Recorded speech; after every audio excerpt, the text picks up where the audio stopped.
Asahan na ang mas madaling pagbiyahe sa MRT at LRT station simula sa susunod na buwan. Ilulunsad na kasi ng DOTR ang specialized at discounted beep cards para sa mga qualified passengers. Narito ang agenda report ni Paulo Barcelon.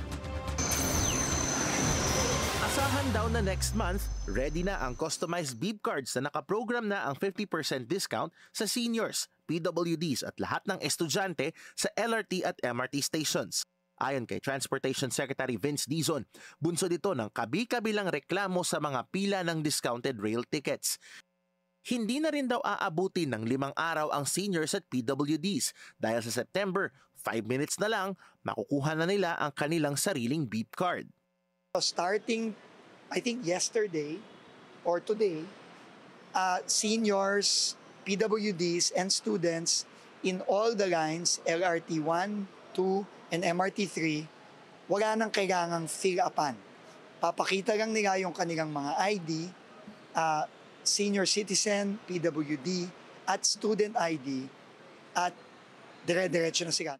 Ang ilang estudyante at senior na nakausap namin, pabor sa nasabing proyekto dahil malaki raw ang maitutulong nitong maibsan ang kanilang travel concerns. Dati po kasi kailangan pa po parang bumili ng single journey, which is ang dami po talagang pila and nalilate po ako minsan. Kasi kung papaano ko sa yung talagang rate ng pamasahe, talo ka na, lalo wala kang pagkakakitaan. Dagdag pa ni Dizon, sa ngayon, pinabilis na rin daw nila ang pagbili ng ticket for seniors, students at PWDs dahil ipapakita na lang ang ID nila at wala nang pipirmahang form. Ayon naman sa AF Payments Incorporated, the manufacturer ng beep cards, magde-deliver na raw sila ng 300,000 beep cards sa susunod na linggo para ma-replenish ang stocks nito sa lahat ng rail stations. Inaayos na rin daw nila ngayon ang ticketing machines na hindi tumatanggap ng papel na pera. Kompleto na and we expect normal na ang beep card distribution. So walang shortage. Yun po. And we can sustain that? Sustain, yes. We can sustain. Paiimbestigahan naman ng DOTR ang mga nagbebenta umano ng overpriced beep cards dahil imbis na 30 pesos lamang, umaabot raw ng 300 pesos ang bentahan.